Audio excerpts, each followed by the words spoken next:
नमस्कार, मैं दिलीप सुरो से राज सिंहासन आईएएस एकेडमी में आप सभी दर्शकों का, विद्यार्थियों का, सभी का हार्दिक स्वागत करता हूं। और आज फिलहाल में जो क्लास चल रहा है हमारा, उसमें चल रहा है मूलभूत अधिकार। ये मूलभूत अधिकार के संदर्भ में आज हम वो तीसरा अधिकार देखने जा रहे हैं, जिसका नाम है शोषण का अधिकार। शोषण का अधिकार, जिस तरह हमें संविधान में भाग 3 में, जिसे मैग्ना कार्टा कहा जाता है, तो अनुच्छेद संविधान भाग 3 अनुच्छेद 12 से लेकर 35 तक जो हमें से मूलभूत अधिकार प्राप्त हुए हैं, उसमें से आज हम देखने जा रहे हैं तीसरा अधिकार, जिसे शोषण का अधिकार कहलाया जाता है, जो हमें घटनादत्त हमें प्रदत्त हुआ है। तो इसके बारे में ख्याल रखिएगा। शोषण के विरुद्ध अधिकार, और यह अधिकार अनुच्छेद 23 यह बलात्श्रम का अधिकार के प्रति प्रतिबंध अनुच्छेद 24, ये दोनों मिला के 23 और 24 चलाया जाता है। तो हम देखते हैं कि शोषण के संदर्भ में हमें हमारे संविधान ने जो मूलभूत अधिकार दिया है, वो शोषण क्या होता है, वो शोषण किस तरह से किया जाता था, या वो शोषण किस प्रकार से किसी व्यक्तियों के साथ या व्यक्तिगतों के साथ किया जाता था। उस शोषण को रोकने के लिए खास तौर पर इसमें हमारे लिए ये अधिकारिता दी गई है, जिसे हम शोषण के विरुद्ध अधिकार कहलाते हैं। शोषण का मतलब लगभग देखा जाता है कि किसी इंसान की जितनी कार्य क्षमता है, जितने समय में जितनी कार्य करने की कार्य क्षमता है, वो भौतिक रहे, शारीरिक रहे, तांत्रिक रहे, लेकिन वो कार्य क्षमता से ज्यादा उसी समय में या उससे ज्यादा समय में कार्य करवा लेना। कार्य वो मानसिक कार्य रहे, शारीरिक कार्य रहे, मानसिकता के तौर पर भौतिक कार्य लीजिएगा या टेक्निकल कार्य लीजिएगा, जो भी कार्य होगा वो हर इंसान की बॉडी की एक क्षमता के मुताबिक एक दिन में कार्य मापा जाता है। लेकिन शोषण के तौर पर अधिकाधिक ज्यादा से ज्यादा वो समय में कार्य उससे करवा लेना, और कार्य होने के बाद जिस तरह से, जिस मान से मौद्रिकता में उसका पारिश्रमिक दिए जाना, वो न देते हुए पारिश्रमिक रुपयों में, मजदूरी में कम देते हुए काम ज्यादा खींच लेना, उसे भी शोषण कहलाया जाएगा। जिस तरह उम्र का एक बंधन होता है, वो उम्र प्राप्त न होते हुए भी कम उम्र वाले लोगों से, बालकों से काम करवा लेना, कि जो कि काम करने की उम्र नहीं है उनकी, उसे भी शोषण के अधिकार के मापक माना जाएगा। तीसरी बात, इस अधिकार में लगभग ऐसा मान के चलिए कि पुरातन अपनी अपनी मजदूरी स्थितियों में कुछ ऐसे समाज के अप्रिय घटक थे, जो घटकों द्वारा अपनी जमीन पे अपने निजी तौर पर काम करने के लिए, काम करवाने हेतु जिन मजदूर के घटकों से काम करवा लिया जाता था, और उसके बदले में उन्हें किसी भी प्रकार का पारिश्रमिक नहीं दिया जाता था। यह उनके प्रति एक प्रकार का एक अन्याय था और अन्याय को कहीं तो भी रास्ता मिले। ये अन्याय जिनके ऊपर होता है उन्हें उस अन्याय से वंचित किया जाए, सुदूर तौर पर उनके लिए कोई ऐसा कदम निकले, रास्ता निकले, अधिकार प्राप्त हो जो संवैधानिक हो। इसके लिए शोषण का अधिकार, शोषण के विरुद्ध वो अधिकार चाहिए था कि जिससे इस प्रकार की मनमानी किसी सामाजिक घटक की ओर से किसी मजदूर पे ना हो। इसलिए हमें संविधान ने शोषण करने वालों को उनके विरुद्ध कार्रवाई हो जाए, यह दी हुई नियमावली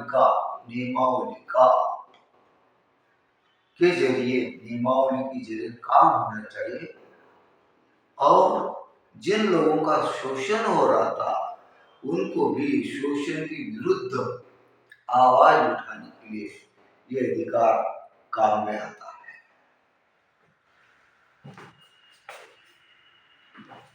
अब हम देखते हैं सविस्तर होने के बाद, थोड़ा सा इलस्ट्रेशन होने के बाद हम देखते हैं शोषण विरुद्ध के अधिकार में सबसे पहला कॉलम आता है मानव दुर्व्यापार यौन बलात्कार का निषेध। अब देखिएगा,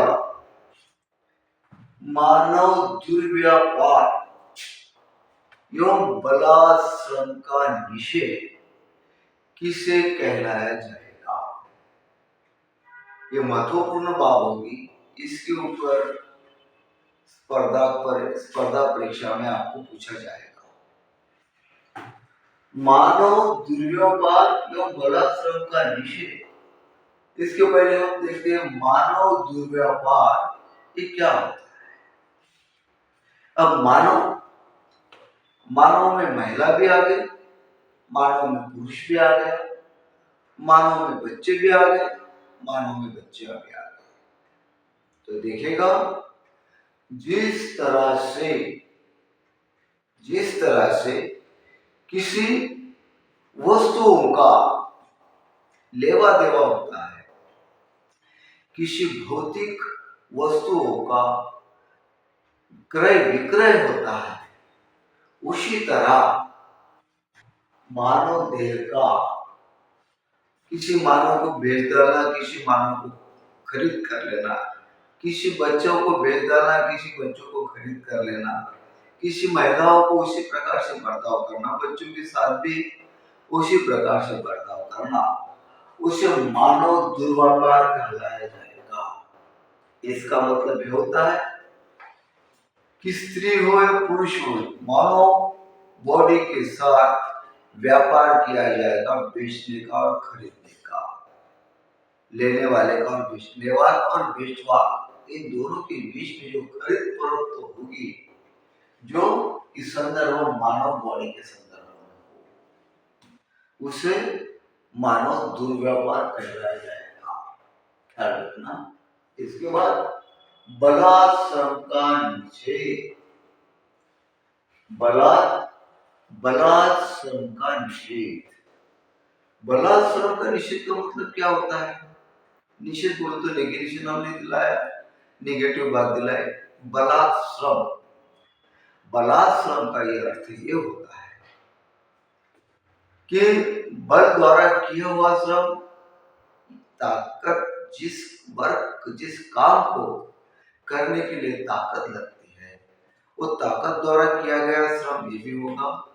और दूसरी इसमें से ये और निष्कर्ष निकलता है कि बलात्कार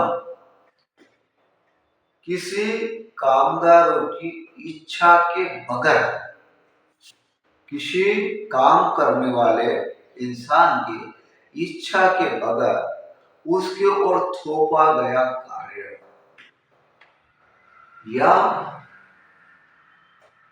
इंसान की काम करने वाले इंसान की इच्छा न होते हुए भी उनसे जितना कार्य करने के बाद इच्छा समाप्त हो चुकी है कार्य करने वाले की, वो समाप्त इच्छा होने के बावजूद भी अधिक समय में उनसे कार्य करवा लेना, ये भी बलात्संग के अंतर्गत आएगा। ये भी बलात्संग के अंतर्गत आएगा। और बलात्संग एवं मानव दुर्व्यापार, इसका निषेध कराने हेतु या ऐसी स्थितियों को रोकने हेतु उस समय हमारे संविधान निर्माताओं ने जो मूलाधिकार दिए थे, वो मूलाधिकार में ऐसी स्थिति को रोकने के लिए एक शोषण का अधिकार दिया था, शोषण के विरुद्ध का अधिकार दिया था, जिसके तहत मानव दुर्व्यापार एवं बलात्संग का निषेध किया जाता है। आपके ख्याल में आशा करता हूँ ये पॉइंट, ये मुद्दा अच्छी तरह से समझ में आ गया होगा।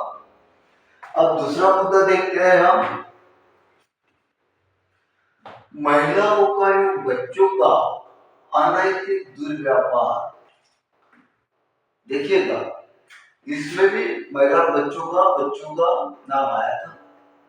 महिलाओं का एवं बच्चों का अनैतिक दुर्व्यापार, जिसे शारीरिक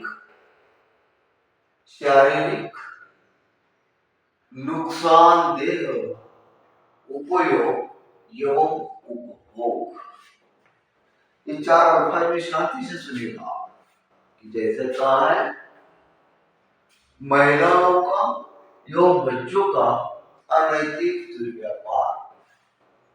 अब दुर्व्यापार की परिभाषा तो आपने समझ ली है। दुर्व्यापार विषय कहलाया जाता है कि बॉडी का व्यापार हो, खरीदी हो, बिक्री हो, जो भी विनिमय दर हो उसके मुताबिक। अब यहाँ पे दिखाया गया है अनैतिक दुर्व्यापार। ये अनैतिक दुर्व्यापार, ये दुर्व्यापार के इसमें अल्फाज डाला गया है। अनैतिकता का मतलब क्या है? Non morality. जैसा कि समाज, मानवीय समाज कुछ स्थितियों तक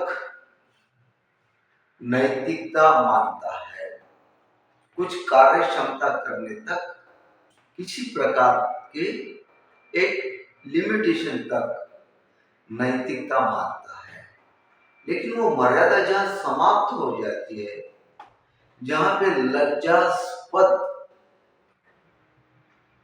वातावरण के मुताबिक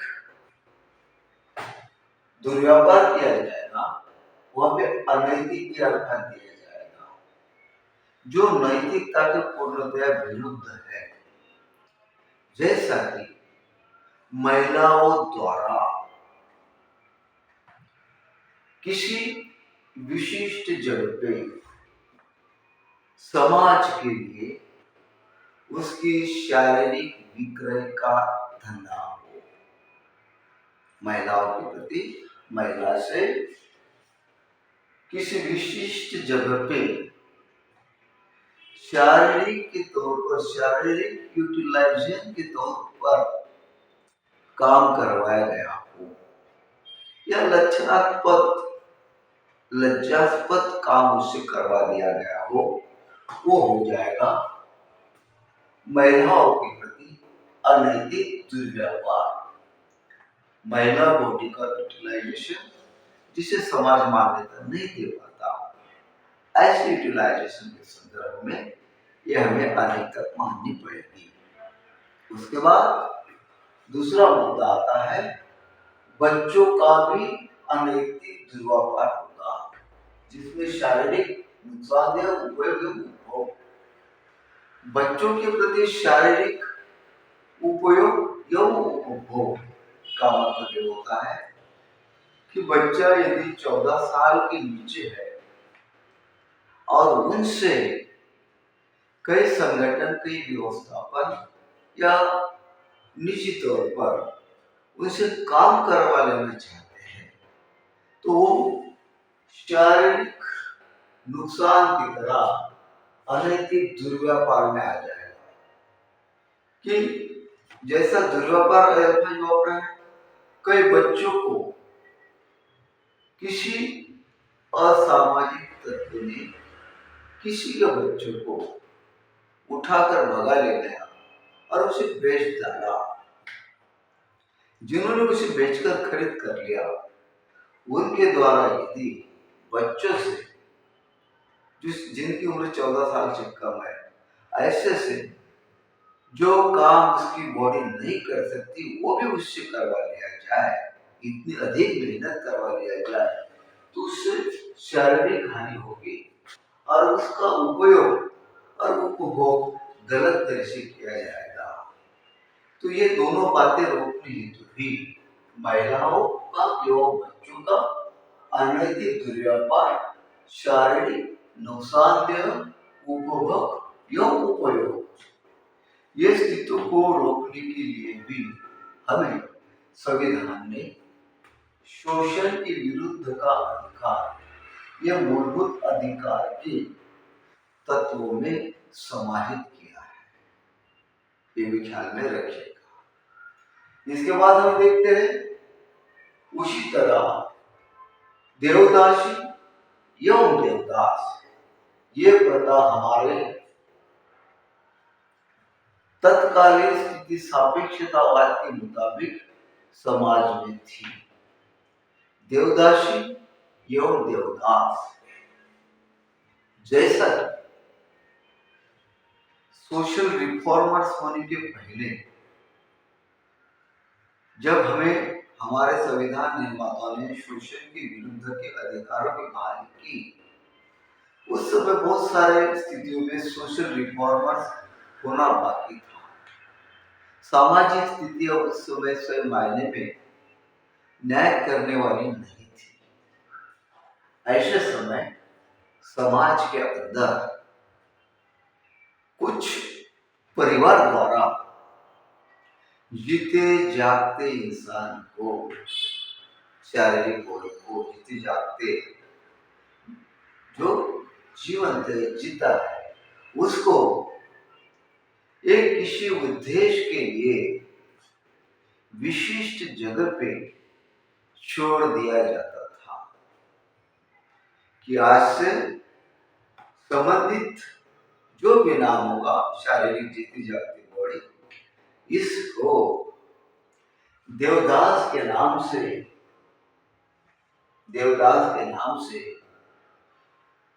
किसी घटक को समर्पित किया जा रहा है और ये किसी परिवार का सदस्य नहीं रहा है। कोई भगवान के नाम पे उसे छोड़ दिया करते थे, कोई अन्य धार्मिक संस्थानों के नाम पे उसे छोड़ दिया करते थे, या कोई किसी को दान दिया करते थे, वो होते थे देवदास। जो किसी धार्मिक संस्थान के लिए छोड़ दिया जाता था, जीता जाता इंसान, वो बनता था देवदास। इसके समाज के अंतर्गत कोई भी भरण पोषण, जीवन यापन की जिम्मेदारी लेने के लिए कोई भी तैयार नहीं रहता था। ऐसे पार्ट निभाने वाली बॉडियां जिन्हें देवदास कहलाया जाता है, जो पुरुष होते थे। इसी प्रकार देवदासी, अभी जो देवदासी है वो स्त्री बॉडी है। वही कार्य जिसके बारे में देवदास के संदर्भ में आपको उसी प्रकार के किसी परिवार से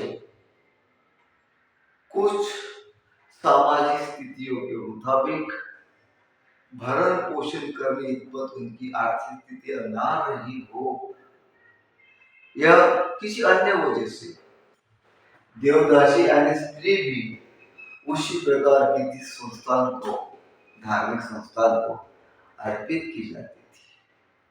तो ये हो गई देवदासी की परिभाषा है, ये हो गई देवदास की परिभाषा है। और इनके साथ भी तत्कालीन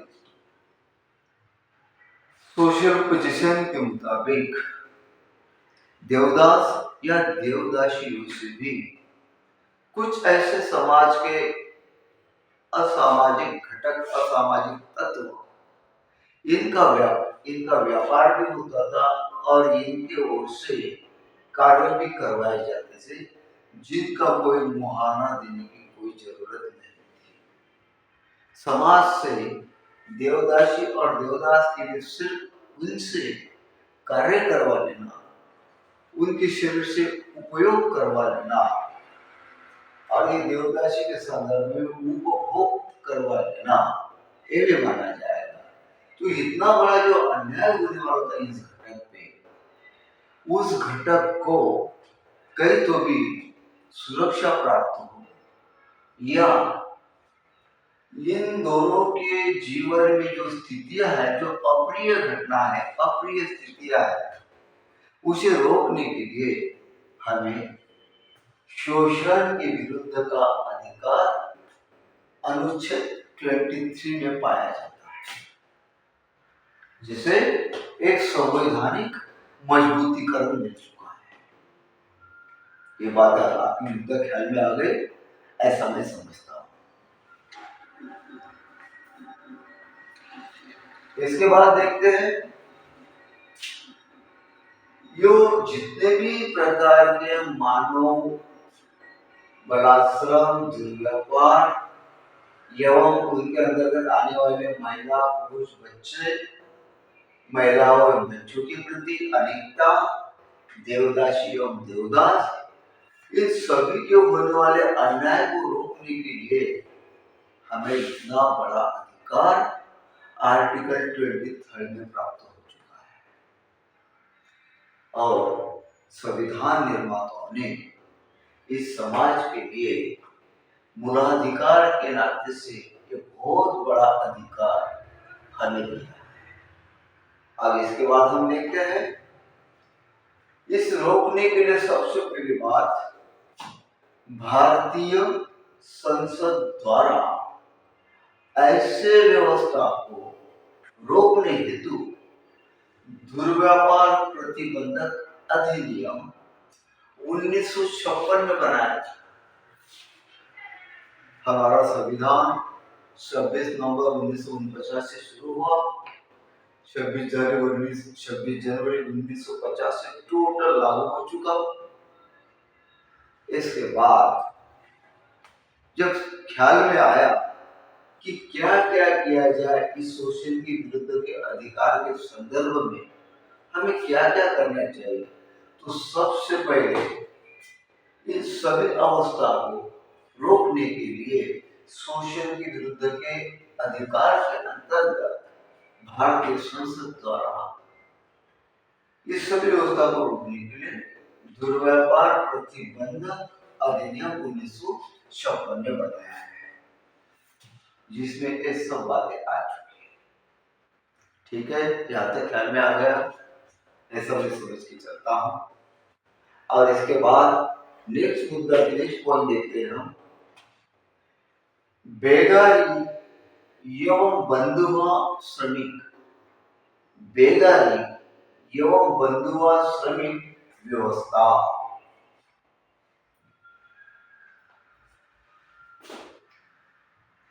बेगारी का मतलब क्या, बंधुआ श्रमिक का मतलब क्या? तत्कालीन सामाजिक परिस्थिति में हमारे देश में बेगारी और बंधुआ श्रमिक व्यवस्थाएं थी। तो हम ये देखते हैं, इस व्यवस्था को सुचारू रूप से चलाने के लिए जो इनका उपभोग या उपयोग करवा लेते थे, ऐसे कुछ सामाजिक घटक जिन्होंने ये व्यवस्था जो अव्यवस्था थी सामाजिक तौर पर, उन्होंने लगाई थी बेगारी एवं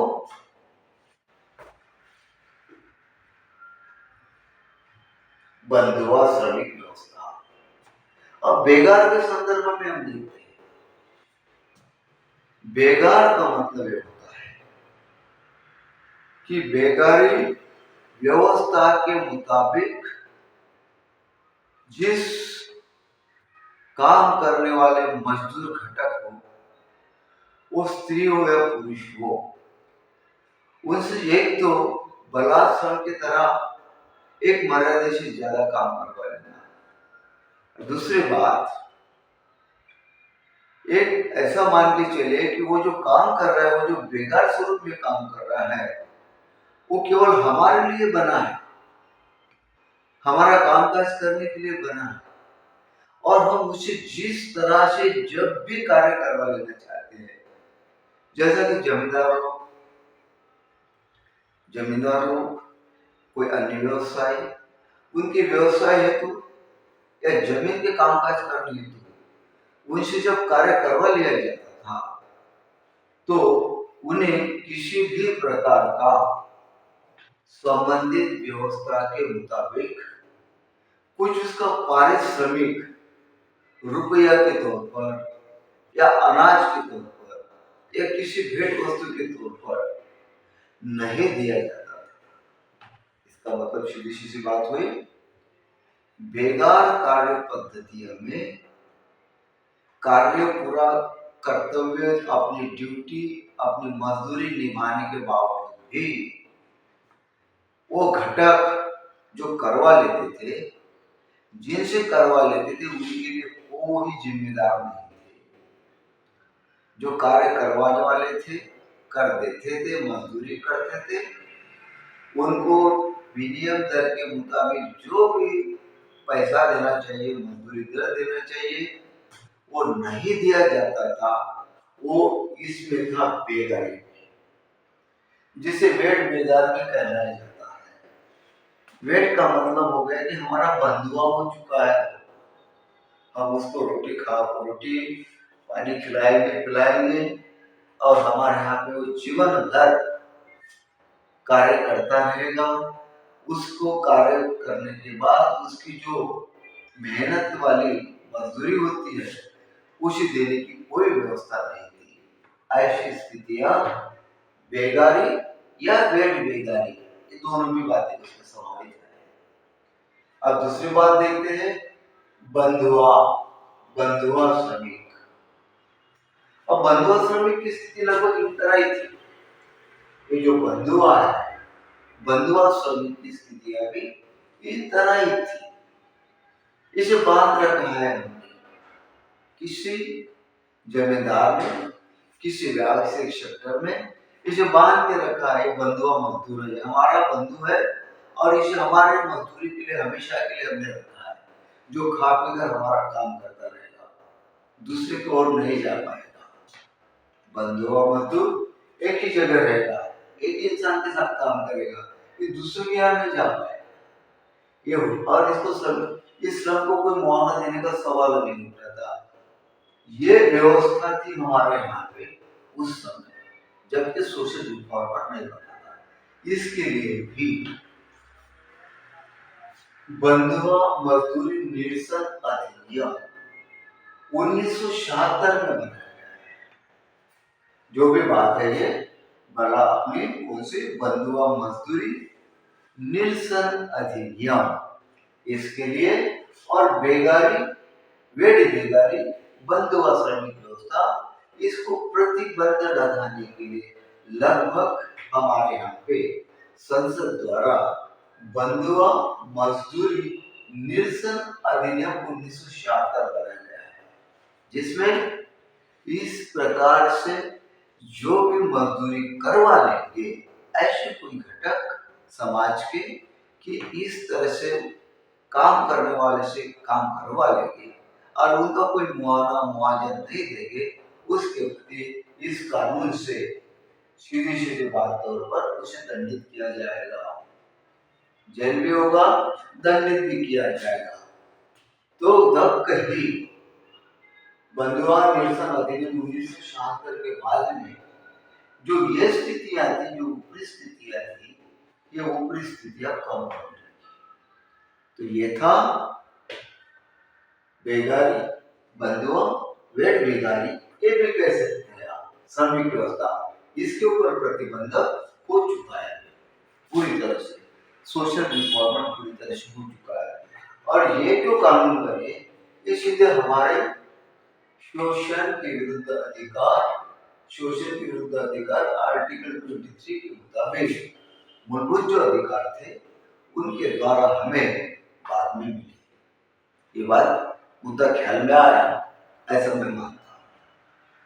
इसके बाद देखते हैं, जब सरकार का ख्याल, सरकार का कंट्रोल ऐसे अनहोनी स्थितियों में मानव के साथ दुर्व्यवहार हो, उपभोग हो, उससे बहुत काम करवा लेना, बहुत सारा बात काम करवा लेना, बलात्कार करवा लेना, इसके बाद में जब सरकार के ख्याल में स्थिति आई, तब कहीं ये कानून बनने लगे और बंधुआ मजदूरी निरसन अधिनियम 1976 के मुताबिक ये पूरा निरस्तीकरण हो चुका, जो बलात्कार की व्यवस्थाएं थी। इसके बाद देखते हैं हम समान न्यूनतम मजदूरी नियम 1948, न्यूनतम मजदूरी अधिनियम 1948 में बना। अब इस अधिनियम के मुताबिक क्या हो, जो भी क्षेत्र हो, मजदूरी करने के क्षेत्र अनेक प्रकार के होते हैं। जिस क्षेत्र में वो स्त्री कार्यरत हो या पुरुष कार्यरत हो, या 14 साल जिसके पूर्ण हो चुके हो, उसके ऊपर उसे कार्य करने का अधिकार प्राप्त होता है, जो बालकों को वो भी हो। ऐसे समय उन्हें न्यूनतम मजदूरी अधिनियम 1948 के मुताबिक 8 घंटा कार्य करने की, उसके शारीरिक श्रमिक के मुताबिक कितनी मजदूरी दिया जाए, जो पुरुष हो या लेडी स्त्री हो, उनके लिए समानता लाई गई। और कम से कम मजदूरी का दर क्या हो, जो शासन निर्णय करेगा, के मुताबिक समाज के हर घटकों को जिन्हें काम करवा कर लेना पड़ता है, जिनके ओर से उन्हें वो श्रमिक देना पड़ेगा। ये यहाँ पे आता है न्यूनतम मजदूरी अधिनियम 1948। और इसके बाद में देखते हैं हम ठेका श्रमिक अधिनियम 1970, ठेका श्रमिक अधिनियम 1970 ये आया। श्रम स्थितियों में, श्रम परिस्थितियों में या श्रम के विभाग में जिस प्रकार से भी कार्य कराए जाते हैं, श्रमिकों की ओर से मजदूरी के तौर पर कराए जाते हैं, ठेके के तौर पर भी कराए जाते हैं। तो ठेका अगर किसी तरह से, किसी व्यवस्थापन से हमने ठेका लिया कि ये कार्य करना है और ये कार्य करने के लिए आप ठेका पद्धति के मुताबिक काम लीजिए, जिसका व्यवस्थापन वो ठेकेदार को देगा, पारिश्रमिक। और पारिश्रमिक ठेकेदार को प्राप्त होने के बाद उनके ओर से जो भी कार्य करवाने वाले प्रत्यक्ष मानव या स्त्री होगी, उनको न्यूनतम मजदूरी के दर पर उनका पारिश्रमिक वेतन के मुताबिक दिलाया जाएगा, जिसके बाद ठेका श्रमिक अधिनियम 1970 में आया। ये ख्याल रखना आपने। इसके बाद समान पारिश्रमिक अधिनियम 1976 में बनाया गया। इसके बाद पारिश्रमिक फील्डिंग में बहुत सारा सोशल रिफॉर्मर दिया जाता है, जिसका अंत में 1976 में भी एक और समान पारिश्रमिक अधिनियम बनाया गया। समान पारिश्रमिक अधिनियम का मायना क्या होगा, जो 1976 में बनाया गया है। यदि मान लीजिए किसी क्षेत्र में एक स्त्री एक पुरुष समान घंटों में 8 घंटे कार्य क्षमता के साथ 8 घंटा वहां पे कार्य करता है, उस समय जो मजदूरी का रेट रुपए में पुरुषों को दिलाया जाएगा, वही रेट उतने समय कार्य करने वाली महिला को भी देना चाहिए। यानी कोई भी कार्य 8 घंटा के अंतर्गत करने वाले महिला रहे पुरुष रहे, उनके साथ वो कार्य करने के लिए समानता पूर्वक वेतन देना चाहिए। अब कार्य करने में जैसे कि ब्लैक स्मिथ कर रहे हैं, व्हाइट कॉलर कर रहे हैं, व्हाइट कॉलर कॉलर की फील्डिंग कार्य की होती है, ब्लैक स्मिथ कार्य फील्डिंग होती है, या फिर शारीरिक श्रमिक कार्य करने की भी फील्डिंग होती है, जिनके अपने अपने जगह पे नियम होते हैं। तो ये भी कायदा हमें 1976 में मिला, समान पारिश्रमिक अधिनियम। यह कार्य करने के लिए पहले को भी उतनी मजदूरी दर और दूसरे को भी उतनी मजदूरी दर समान पारिश्रमिक मिलना चाहिए, ये बात ख्याल में रखिएगा। इसके बाद देखते हैं हम बलात् श्रम के संदर्भ में, या एक समय के बाद में उनसे ज्यादा अनिश्चयतापूर्वक कार्य करवा लेना, एक बलात् श्रम की बात हो चुकी है। इसके बाद हम ये देखते हैं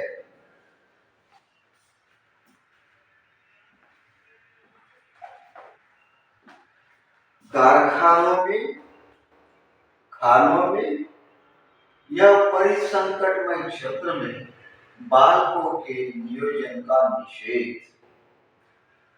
अभी तक हमने मानव दुर्व्यापार, ठेका पद्धति, देवदासी देवदास, पुरुष महिला, उनका दुर्व्यापार, इनके बारे में किए गए कार्य, उनके ऊपर होने वाला अन्याय और इनको सुधार लाने के लिए किन किन प्रकार के कानून बनाए गए हैं, इसके बारे में हमने जिक्र किया, और ये सभी के ख्याल में आया होगा, ऐसी मैं आशा रखता हूं। अब इसका दूसरी बात बोलते हैं हम बालकों के लिए, ये भी शोषण के विरुद्ध का अधिकार आर्टिकल 24 में आएगा। ये 24 में आएगा, देखो अनुच्छेद 24 के मुताबिक, आर्टिकल 14 के मुताबिक उन बालकों को काम पे लगवाना मनाही होगी जिनकी उम्र 14 साल पूरी ना हो चुकी हो। जिनकी उम्र 14 साल पूरी ना हो चुकी हो, ऐसे तो बालकों को काम पे लगाना आर्टिकल 24 निषेध करता है, एवं उनके खिलाफ जिन नियोक्ताओं ने 14 साल उम्र पूरी होने के पहले जिन बालकों को काम पे लगाया है, उनके प्रतिबंधात्मक कार्रवाई हेतु अनुच्छेद 24 दर्शाता है। इसलिए यह मुद्दा थोड़ा सा ख्याल में रखिएगा। बलात् परिश्रम सब बातें हो गई, अब बालकों की तरफ आ गया। उस समय ऐसी सामाजिक स्थितियां थी कि कुछ घटकों द्वारा घरगुती नौकरी करने के लिए, खाद के लिए, या खदान पे, या खेत में, या सार्वजनिक बाजार व्यवस्था में 14 साल पूरे होने के बालकों का भी कार्य करने के लिए यूटिलाइजेशन किया जाता था, जो कि एक कानूनन जुर्म है, जो अनुच्छेद 24 ने शोषण के विरुद्ध के अधिकार के समाहित में हमें उनके प्रति कुछ विशेष अधिकार बहाल किए हैं, जिसके बारे में हम देखते हैं। 14 वर्ष से कम उम्र के बच्चों को नियोजन हेतु प्रतिषेध करता है।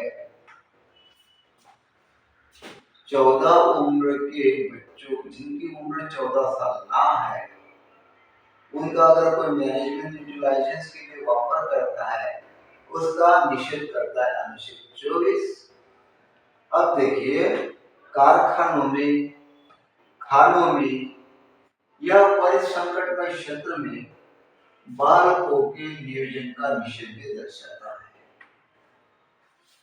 जैसा कि मैंने कहा, उस समय सामाजिक तौर पर, सामाजिक स्थितियों में कारखाने लगभग आ चुके थे। खानियों का कामकाज लगभग शुरू हो चुका था। उसके बाद परिसंकटमय क्षेत्र का निर्माण, ऐसा मान लो कि बहुत बहुत बड़ी बड़ी बिल्डिंगें बनाई जा रही है। किसी कारखाने में बहुत बड़ा मशीनरी बनाई जा रही है। ऐसे समय वो परिसंकटमय स्थिति, या तालाब खुदवाए जा रहे हैं, धरण बनाए जा रहे हैं। ऐसे क्षेत्र में भी एक परिसंकटमय स्थिति का आभास दर्शाता है, जो 14 साल पूरी होने के पहले ही बच्चों को काम में लिया जाएगा, तो उसके प्रति प्रतिशत हो जाएगा। और कारखानों में भी बाल कामगारों को रखने के लिए मनाही थी। उसके बाद खान जैसा खुद काम वाला सेक्टर, जहाँ पे कभी भी कुछ भी हो सकता है, ऐसे जगह पे अगर 14 साल पूरी ना हो चुकी हो, ऐसे बालकों को आप ले रहे हो, उनके प्रति भी कामकाज में रखने के लिए मनाही थी, या जो नियुक्त रखा था उसको दंडनीय सजा दिलाई जाती थी। इसके बाद देखते हैं हम परिवहन संकट क्षेत्र में, तो हमने देख लिया जो निर्माणाधीन क्षेत्र है, उसमें कभी भी एक्सीडेंट हो सकता है। ऐसे जगह पे बालकों को नियुक्त करने वाले के ऊपर सख्त से सख्त कार्रवाई की जाती थी। जो अधिकार हमें मूलभूत अधिकार के अंतर्गत शोषण के विरुद्ध का अधिकार आर्टिकल 24 देता है।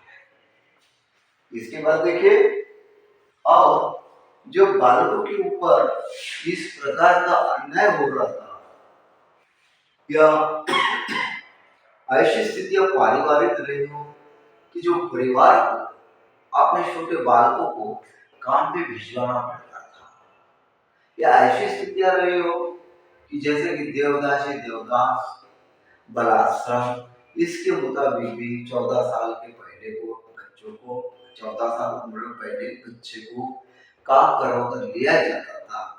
इन सभी स्थितियों का विवरण देखकर सरकार ने उनके प्रति ये स्थितियां रोकने हेतु कुछ साल में नियम और कानून बनाए, जिसके बारे में हम देखते हैं। अब देखिएगा, सबसे पहला बाल श्रम अधिनियम 1986 महत्वपूर्ण, सबसे बड़ा कानून है। इसके बारे में बाद में देखते हैं। और कम उम्र वाले बच्चों को बालक नियोजन अधिनियम 1938, बालक नियोजन अधिनियम 1938 बालक के श्रम के लिए बाल श्रमिक अधिनियम वो हमारे पूर्वोदय में, कुछ नियम बाद में बने, लेकिन 1938 में ही बाल श्रमिक प्रतिबंध कराने हेतु कुछ नियम उस समय से शुरू हुए थे, जो 14 साल पूरी होने तक बालकों को किसी काम में नहीं लगाया जाए, इसकी संदर्भ में हमें संचेतना देता है। पहला नियम बना था बालक नियोजन अधिनियम 1938, बालक श्रम नियोजन अधिनियम, बालक श्रम, बालक श्रम नियोजन अधिनियम 1938। इसके बाद में दूसरा नियम बनाया गया बाल श्रम अधिनियम 1986।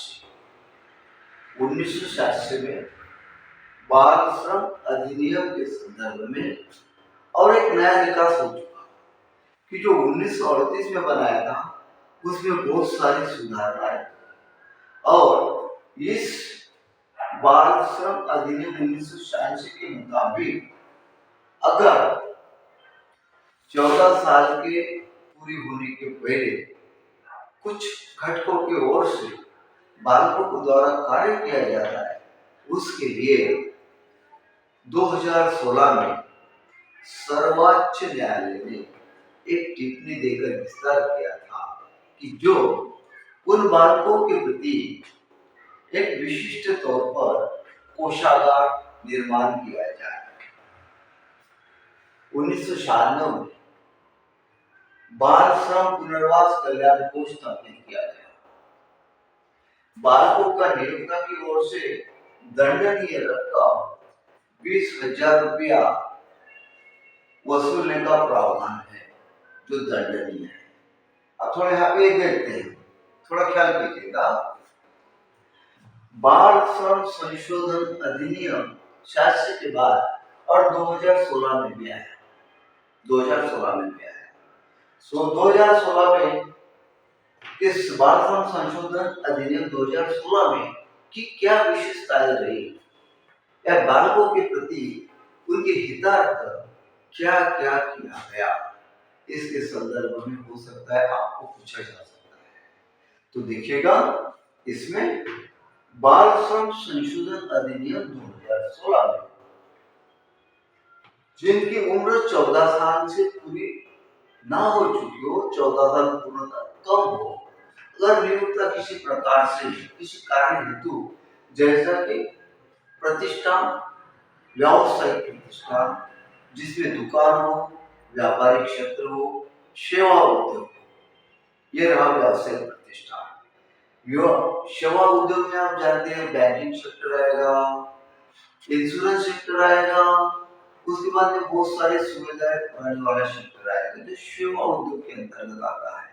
ऐसे सेवा उद्योग के अंतर्गत कोई प्रतिष्ठान कार्य करते हैं और जो 14 साल पूरी उम्र न होने के पहले बालकों को काम पे लगाते हैं छोटे से काम के लिए। दूसरी बात, होटल जहाँ पे खान पान की व्यवस्था होती है, जहाँ पे पैसे देने के बाद हमें जो सुविधा खान पान के संदर्भ में मिली जाती है, उसके यहाँ पे भी छोटे बालकों को अक्सर काम पे लगाया जाता था, जो कि वॉशिंग के लिए काम करते थे, पानी पिलाने के लिए काम करते थे या टेबल लगाने के लिए भी काम करते थे। उसके प्रति होटल मालिक, उसके बाद दुकान, किसी विक्रेता क्रय विक्रय हो, जो दुकानें होती हो, जो पर्सनल आस्थापना की जैसी दुकानें होती है, वहां पे भी बाल श्रमिकों के बारे में सोचा गया। व्यावसायिक क्षेत्र, उसके बाद घरगुती काम, बहुत सारे ऐसे बंगलोज होते हैं जहाँ पे छोटे छोटे घरगुती काम करने के लिए छोटे बच्चों को काम में लगा दिया जाता है, जिनका शोषण किया जाता है। उनके लिए 14 साल के करने के लिए मनाही करता है और उसके लिए इन सभी सेक्टर में 14 साल के कम उम्र वाले बच्चों को काम कराने हेतु अगर नियोक्ता की ओर से नियुक्त किया गया है तो ऐसे समय उच्चतम न्यायालय के आदेश के मुताबिक नियोक्ता के ऊपर दंडनीय कार्रवाई की जा सकती है। और जो कार्यवाही किस प्रकार से है इसके बारे में थोड़ा देखते हैं। देखिए, बालकों का नियोक्ता की ओर से दंडनीय रकम 20,000 रुपया प्रति बॉडी। ये नियोक्ता ने ABC 3 बालकों को नियुक्त किया है, ऐसे समय उन्हें दंडनीयता के तौर पर ABC यानी 3 हो गए, A के लिए 20,000, B के लिए 20,000, C के लिए 20,000, टोटल मिला के 60,000 रुपया 3 बालकों के लिए जुर्माना भरना होगा। इसका प्रावधान किया गया है। और सर्वोच्चतम न्यायालय ने बालकों का कल्याण करने हेतु बालक कोष की स्थापना की है। उस कोष में इस राशि को, दंडनीय जो राशि प्राप्त होगी, वहां पे जमा करके बालकों के कल्याण हेतु क्या किया जा सकता है, उन्हें सोशल रिफॉर्मर्स में किस प्रकार से लाया जा सकता है, जैसे कि उनका शिक्षा हो, उनका खान पान हो, उनका रहन सहन हो, उनको कोई टेक्निक सिखाया जाए, उसके लिए सभी बातों के लिए टोटल मिला के उनकी जड़न घड़न के लिए, उन्हें अच्छा इंसान बनाने के लिए इस कोष का उपयोग सरकार की ओर से किया जाता है। तो देखिएगा डियर स्टूडेंट, मैं ये मान के चलता हूं कि आज का जो शोषण के विरुद्ध लड़ने का अधिकार हमें प्राप्त हुआ है, जो आर्टिकल 23 एवं 24 दर्शाता है, संविधान भाग 3। ये अच्छी तरह से आप सभी के ख्याल में आया होगा, ऐसी मैं आशा करता हूँ। और रिटेक के तौर पर खाली 4 मुद्दे देखिएगा इसमें, केवल 4। शोषण के विरुद्ध का अधिकार, अनुच्छेद 23-24, दो बातें ध्यान में रखना। 23 पहला कॉलम 23 के अंतर्गत मानव दुर्व्यवहार एवं बलात्कार, इसके साथ में जोड़ डालिएगा बेगारी एवं बंधुआ एवं पेट बेगारी श्रमिक व्यवस्था। तीसरी बात इसमें जोड़ डालिएगा बलाश्रम एवं महिलाओं का एवं बच्चों का अनैतिक व्यापार। ये टोटल आर्टिकल 23 की बातें हैं। ये जो स्थितियां है ये टोटल आर्टिकल 23 की बातें हैं। और इसके बारे में प्रतिशत क्या दिलाया गया है, कौन से साल में कौन कौन से अधिनियम आए हैं, नियम आए हैं, उसके बारे में प्रतिशत के संदर्भ में बंधुआ मजदूरी अधिनियम 1976, न्यूनतम मजदूरी अधिनियम 1948, ठेका श्रमिक अधिनियम 1970 एवं समान पारिश्रमिक अधिनियम 1976, ये आ गया टोटल मिला के आर्टिकल 23 में, जो शोषण के विरुद्ध का अधिकार के संदर्भ में। आर्टिकल 24 अनुच्छेद 24 के संदर्भ में देखिएगा, केवल 14 उम्र जिनकी बच्चों की पूरी नहीं हुई है उनके लिए जो भी स्थितियां थी उसको संभालने के लिए कौन कौन से नियम बने, जैसा कि 1938 में सबसे पहला नियम बना था बालक श्रम नियोजन अधिनियम 1938 में बना था। उसके बाद में 1986 में बना बालक श्रम अधिनियम। उसके बाद में 2016 में बहुत ही बड़ा नियम बना दिया गया, 1996 में नियम बनाया गया। और उच्चतम न्यायालय ने ये व्यवस्था दिलाई है कि ऐसे नियोक्ता को जो 14 साल होने के पूर्व बच्चों को काम में लगाते हैं, जो व्यापार हो, दुकान हो, सेवा क्षेत्र हो, होटल्स हो या घरगुती नौकर हो, और उनके लिए नियोक्ता के लिए दंडनीय व्यवस्था 20,000 रुपया प्रति बॉडी। इसके संदर्भ में ये टोटल मिला के विश्लेषण आता है अनुच्छेद 24 आर्टिकल 24। तो जहां तक मेरा ख्याल है, मूलभूत अधिकार के अंतर्गत संविधान भाग 3 में जो दर्शाया था के मुताबिक शोषण के विरुद्ध का अधिकार अनुच्छेद 24, जिसके संदर्भ में पूरी डिटेल आपके सामने मैंने आज के लेक्चर में दी। आशा करता हूँ कि आप सभी को ये अच्छा लगेगा। और विशेष तौर पर स्पर्धा में परीक्षा में जो बैठे हैं, प्रतियोगिता परीक्षा में बैठे हैं, जो उम्मीदवार कुछ करना चाहते हैं उनके लिए भी महत्वपूर्ण रहेगा। तो ठीक है, थैंक यू सो मच।